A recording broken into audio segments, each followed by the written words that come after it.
Amen. Thank you, John. He said it'd be 15 minutes. That's what it was. He told me that earlier. Of course, in my case, I make no such commitments.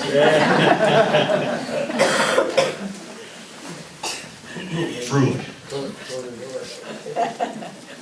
Yeah. I'm grateful for this opportunity to share here this morning. And as John said, it's something we don't get to do all that often. Every person in this room has some sort of a testimony. They're all going to be different, which is why we read Paul's testimony there this morning. But if you look at the back of your bulletin there, we have a couple of quotes there from Paul's letter there to Timothy. And he says, I thank God whom I serve with a pure conscience, as my forefathers did, as without ceasing I remember you in my prayers night and day, greatly desiring to see you, being mindful of your tears, that I may be filled with joy when I call to remembrance. He says, I'm filled with joy when I remember this. I remember the genuine faith that is in you, which dwelt first in your grandmother Lois and your mother Eunice, and that I am persuaded is in you also. Doesn't sound real dramatic, does it? Doesn't sound like his salvation experience at all, does it? Paul, on his way to kill Christians to Damascus, right? Thrown off, blind for 3 days. That's pretty dramatic. This is not dramatic. And then he goes on to say later on in 2 Timothy, but you must continue in the things which you have learned and been assured of, knowing from whom you have learned them, and that from childhood you've known the Holy Scriptures, which are able to make you wise for salvation through faith which is in Christ Jesus. Again, not dramatic, right? The Holy Scriptures, you knew them, they made them wise to use for salvation. And then finally, it's not a verse, we're back to drama here. Help me, St. Anne, I will become a monk. That was said, of course, by Martin Luther in a thunderstorm. He was convinced that he was going to be killed for the things that he had done. And he felt that the lightning was about to strike him. Apparently, it struck a nearby tree. And he decided to go against his father's wishes at that point, give up the study of law, and go become an Augustinian monk.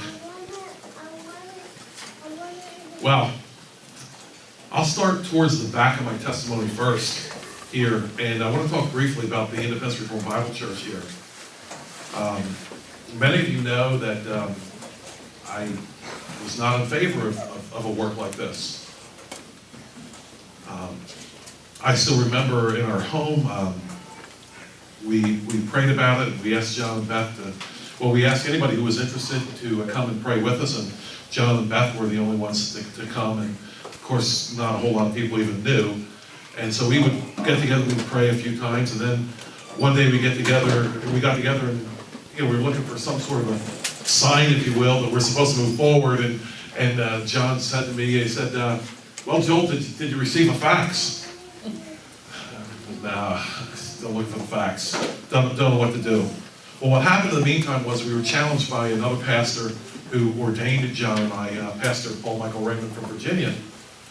He challenged me about my own attitude, because I had been saying to him, well, I don't know if it'll work or not. And he pointed out to me what a faithless statement that was. It was a faithless statement. I'm only going to do this because it'll work. Faithless. And he said to me, he said, you need to do it because it's the right thing, not because it's going to work. Many wrong things work. You do it because it's right. So after that, we talked some more, and there's a lot more that happened there. But we said, well, I said, John and Beth, you'll come, right? You'll be there. Yeah. And at this point, my many children seem to be more of a bonus than I had thought previously. You can fill up some space. I mean, I might be on the phone the night before. Hey, kids, your dear old dad needs somebody to talk to. Can you, I don't know, find a way to make your way into the church building. At that time, it was when we began to meet in a fire hall. Since that time, obviously, the Lord has blessed us incredibly. It just goes to show how much I know. It just really does. Well, let me start at the beginning. I was thankful to be raised in a very Christian home. Starting at the very, very beginning, some of you know this, some of you do not. My parents, serious people when it came to Scripture, when it came to the Word of God. And my father and mother, they got married in their 30s. My mother was 30, my father was 31. And they wound up having 9 children anyway. And it's because of their beliefs about these types of things. And they had 4 children, 2 boys, 2 girls, and my older brothers and sisters.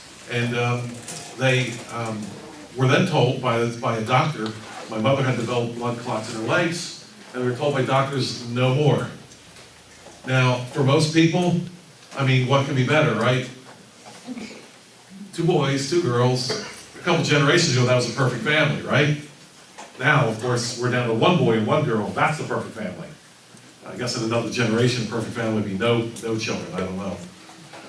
In any case, if you would have known my father and mother, that doctor, he might as well have been talking into the wind.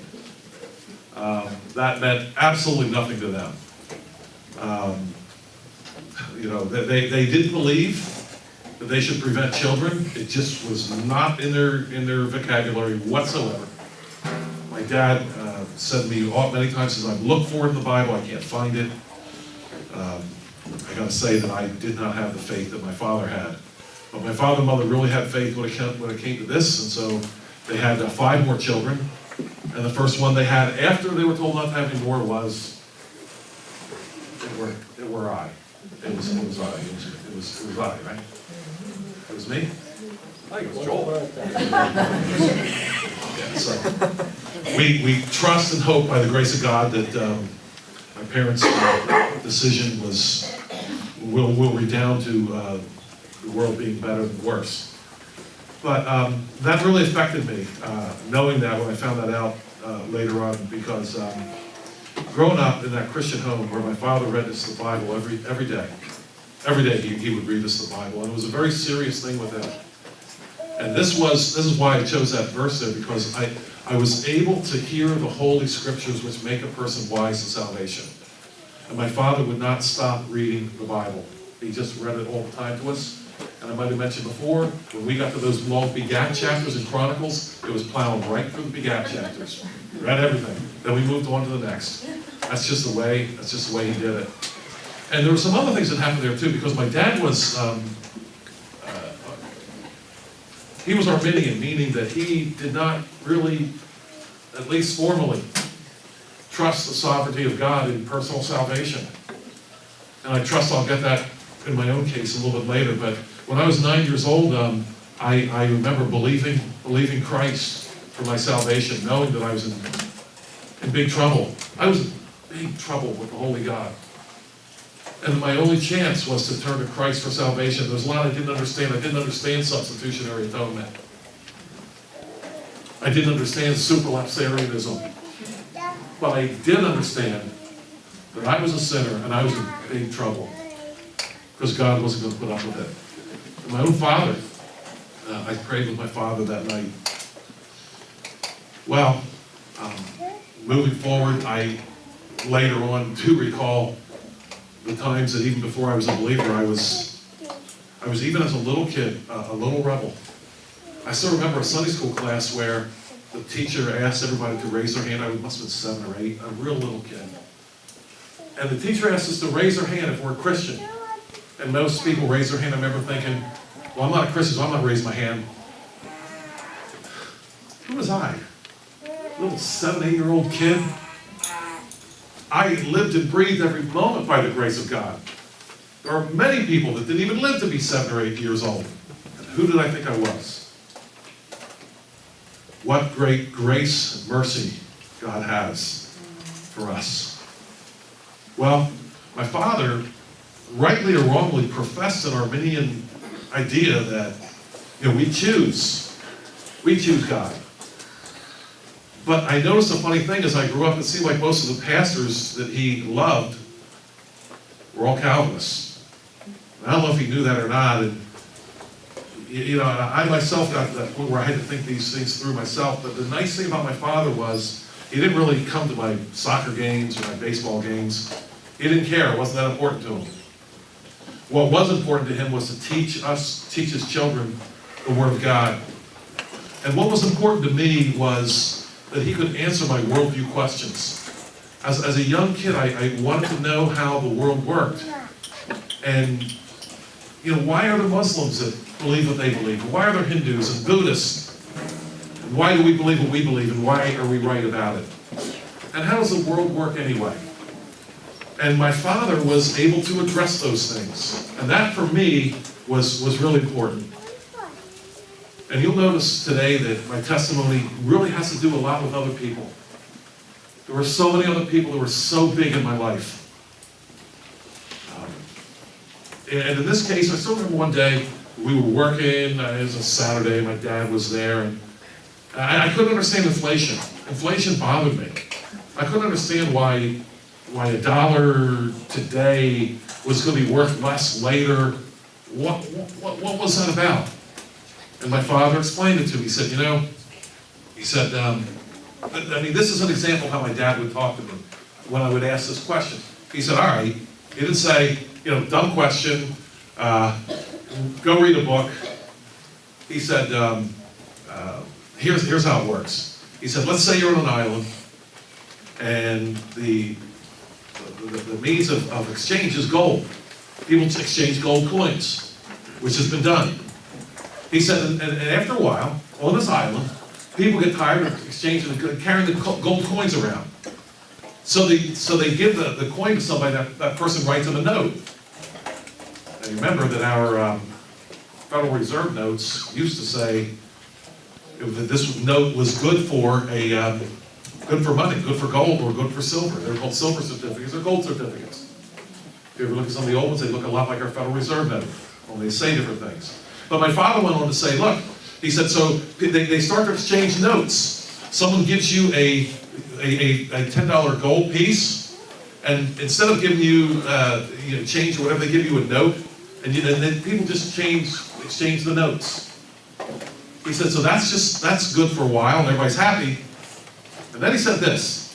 He said, then somebody gets themselves a printing press, and they print twice as many notes. He said, they just stole half your money. And I got it.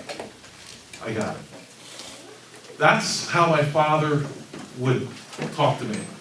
At one point, he grew frustrated with me because he himself was very mechanical. I have two brothers who are engineers, and another one that probably could have been.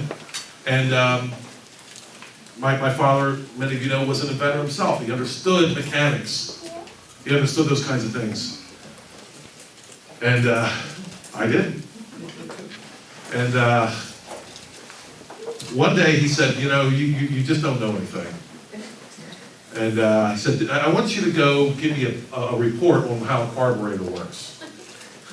He was just trying to push me along in some general direction. Just, please, can this kid learn something?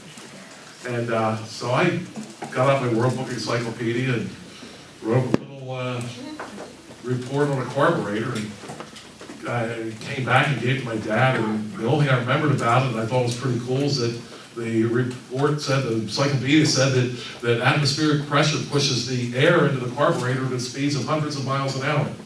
I thought that was pretty cool. Wow, that's pretty fast. How a carburetor worked, or what it did, or whatever, I still was pretty much just as clueless.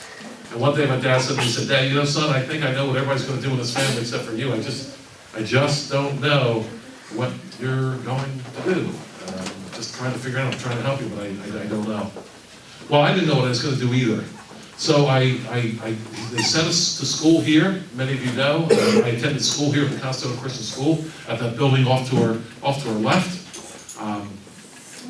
It was not a good experience. Not because the school was bad, it was a good school. But I was just one of those poor kids that hated school with a passion.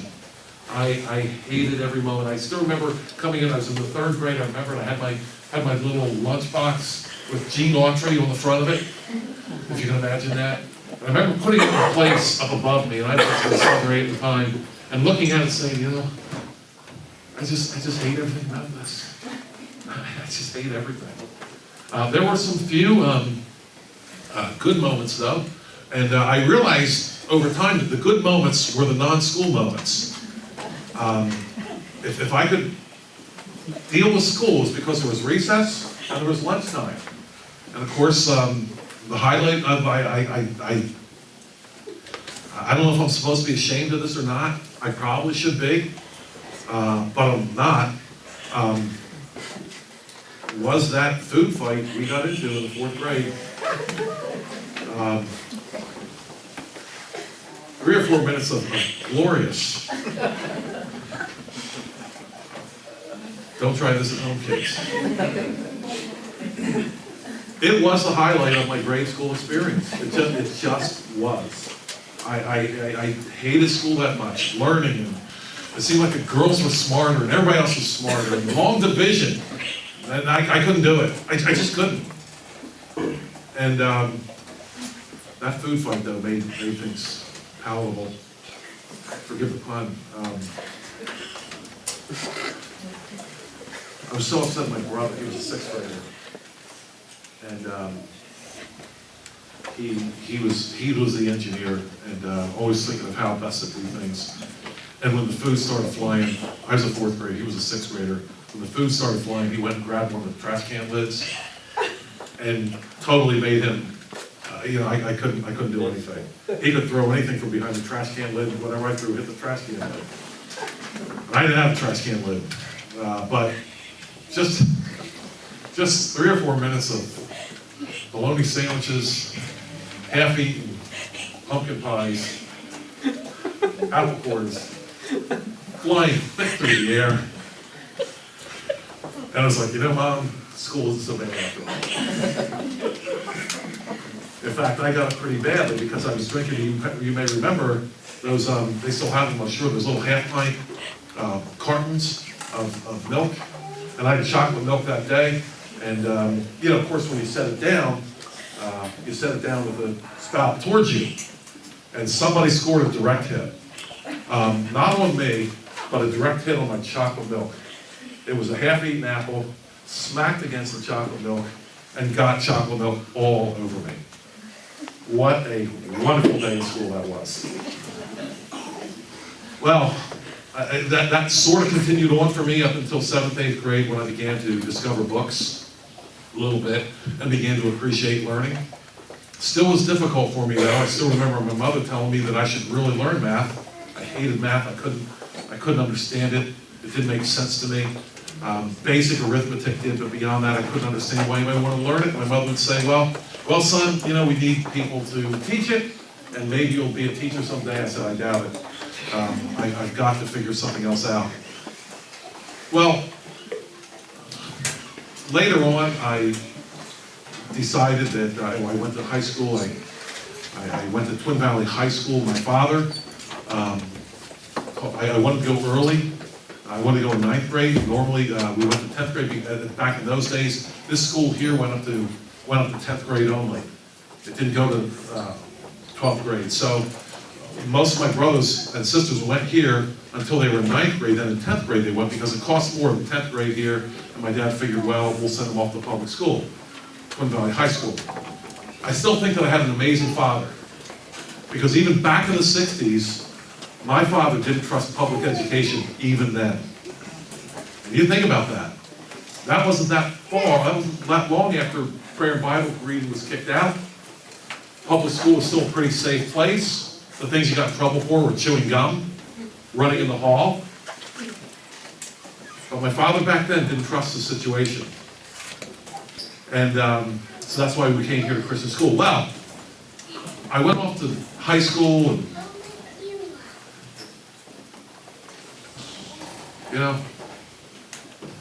I think of the wasted money, the wasted taxpayer money that supported me when I was in Twin Valley High School.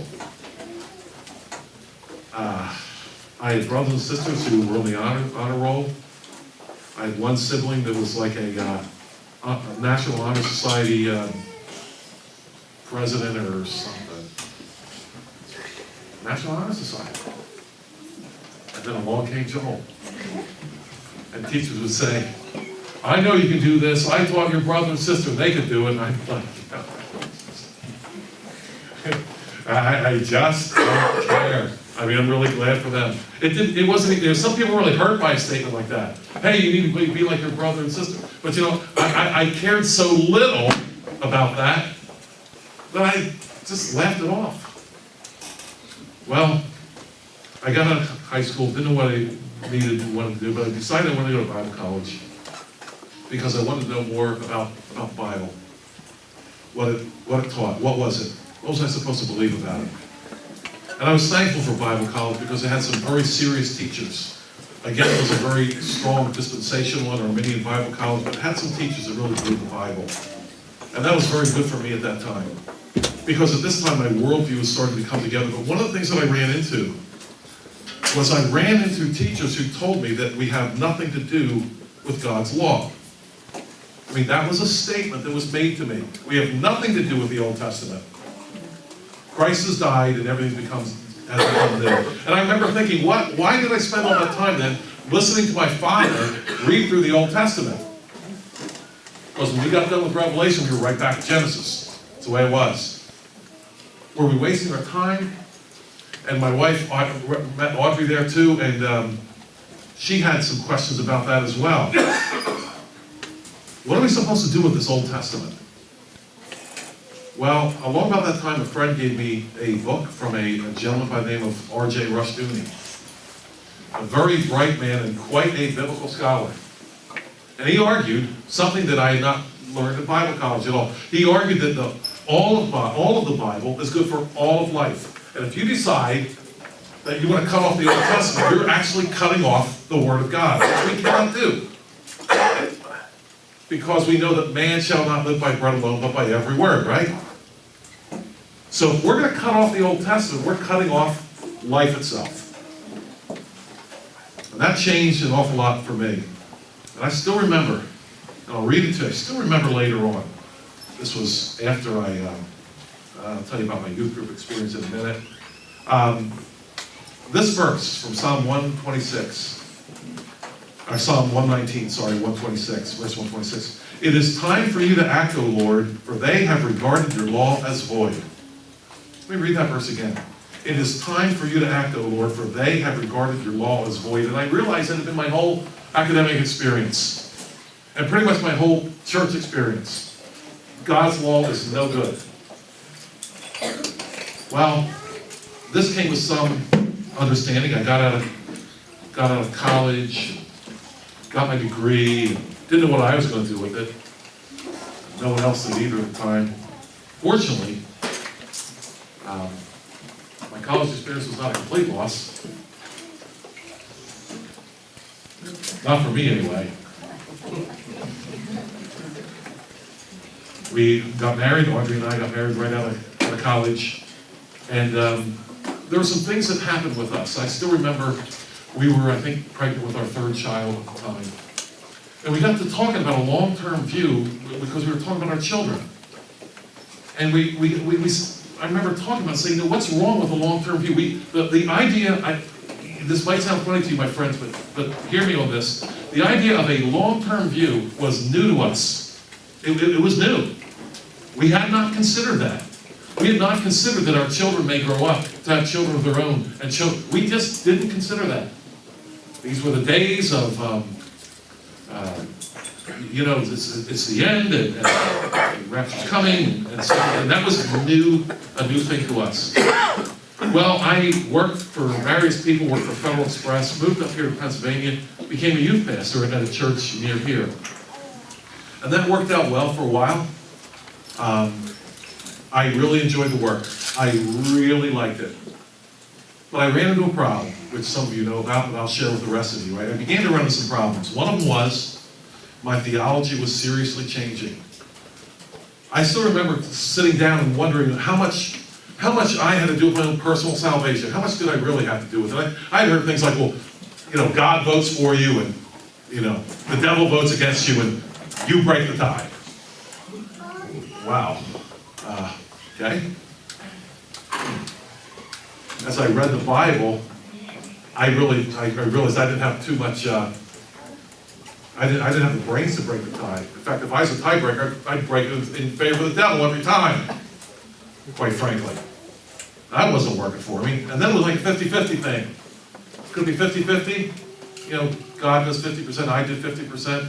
Well, that made no sense whatsoever. Let's see. He came down, left his home in heaven, died a horrible, embarrassing death. Humiliating death. Painful death. And all I did was believe? Does that sound like 50-50 to you? Not hardly. I mean, think about this. Well, how much am I responsible for? And I came to realize it's all God. It's all Christ. If it was up to me, I'd still be running. And to give you the example real quickly, recently a friend of mine who came from a sort of an Amish Mennonite background was having trouble with this. I said to him, I said, you know what? I said, here's the thing. I said, for the Arminians, God, people are just trying to crowd into heaven. They just can't wait to get there. My goodness, they just want to see Jesus. But there's God up there with his list. Saying, nah, you know, I know you really want to come to heaven. I know you want to be here with us. But you're not on my list, so no, you can't come here. I said, that's the way Arminians believe about God.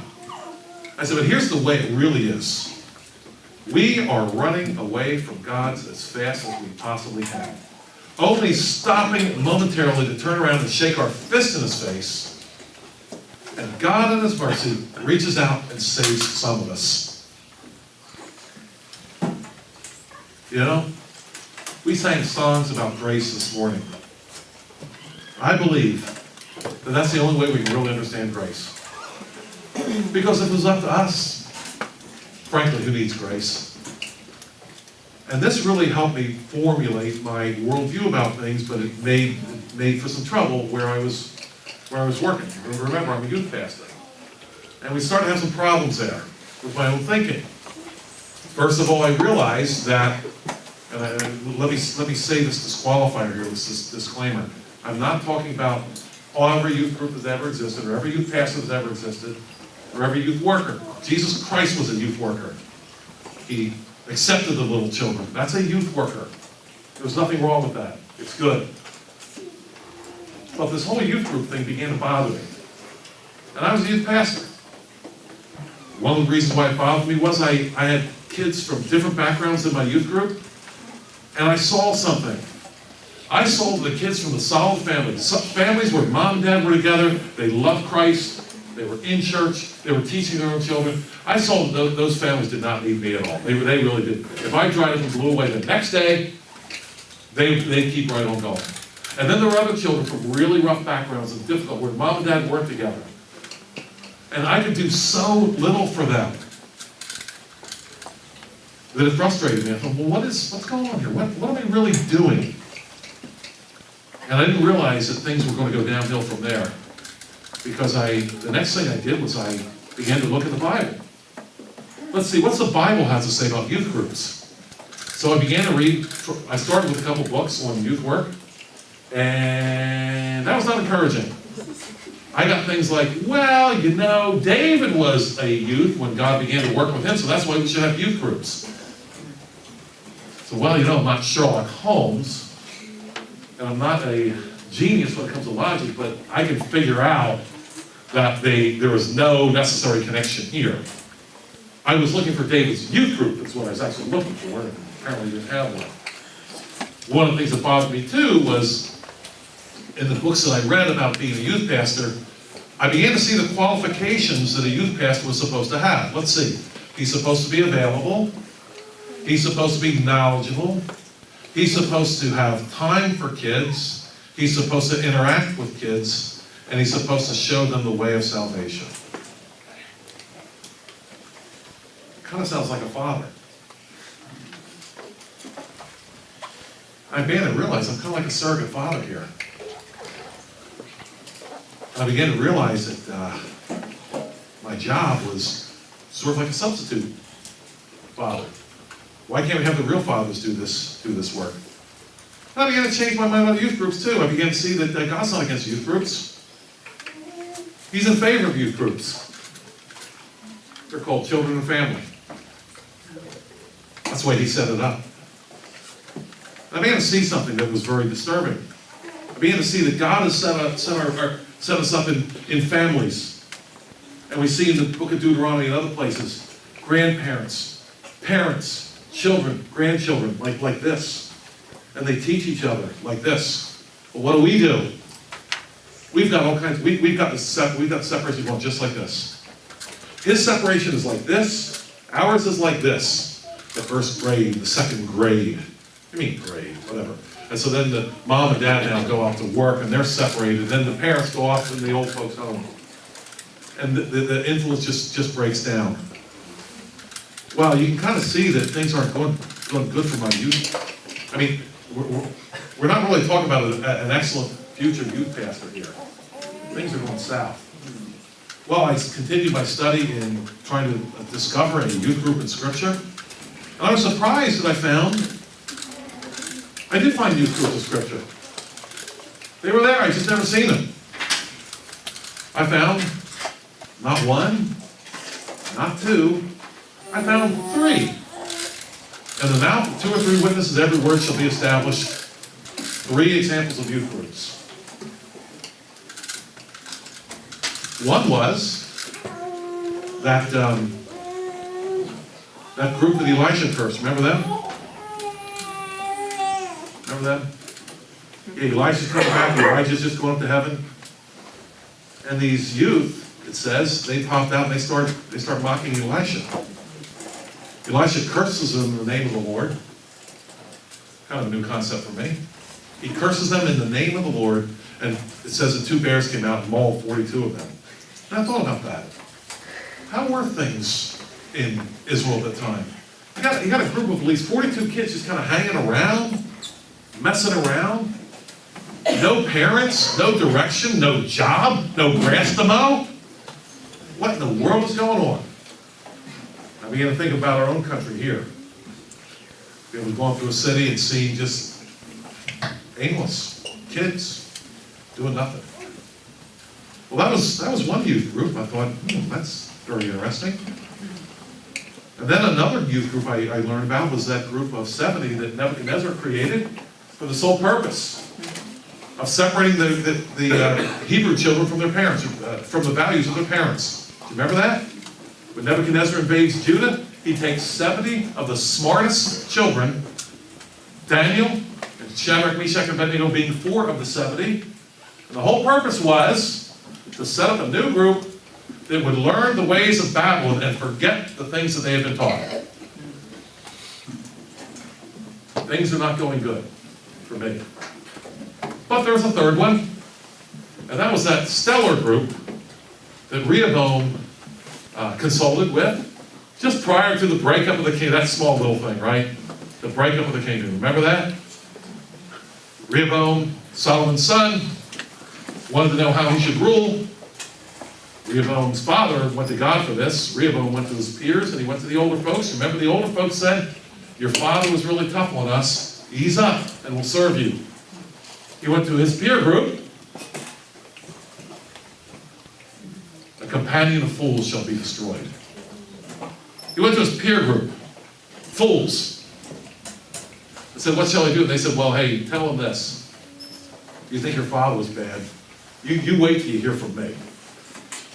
You tell him the way it is. So Rehoboam believed them and he told him the way it was. And by the time he was done, the kingdom had been split up.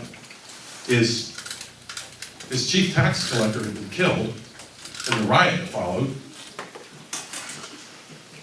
So it wasn't all bad.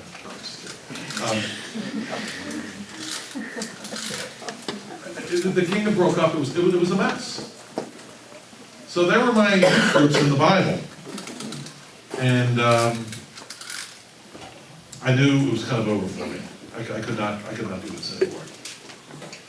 And I wanted to spend the rest of my life as much as I could encouraging parents to be the best parents they could be, because I knew that if parents were doing the job, we didn't need the youth group thing.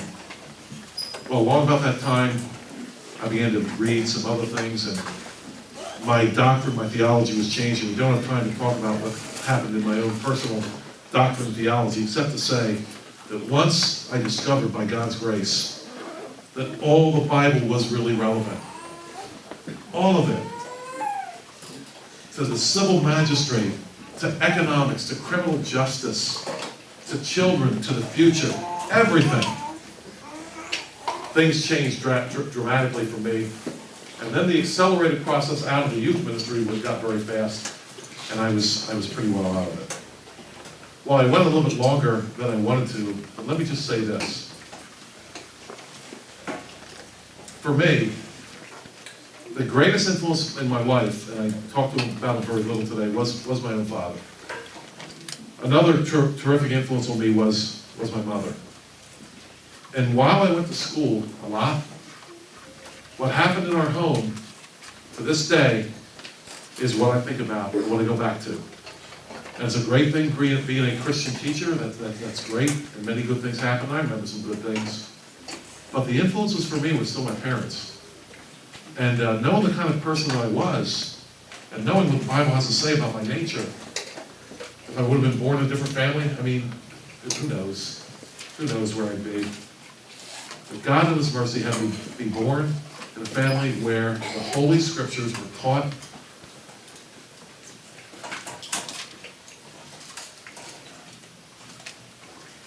What a wonderful thing. What a wonderful thing. And my parents failed in a lot of things, I'm sure. But they didn't fail here. What a wonderful thing for me. Well, thank you for your kind attention. I'm going to ask John to step out front here. If you have any questions for either one of us, we'll take them.